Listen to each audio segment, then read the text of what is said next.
តែបងនេះគ្មានគ្រប់យ៉ាងឲ្យអូនដោយខេម្នាក់នោះ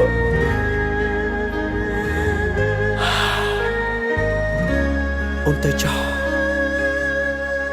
បានដឹងច្បាស់វលាក់ផ្លាំងមានថ្មីហើយហេតុដេចឡើយចិត្តអើយនៅនឹកដល់នាង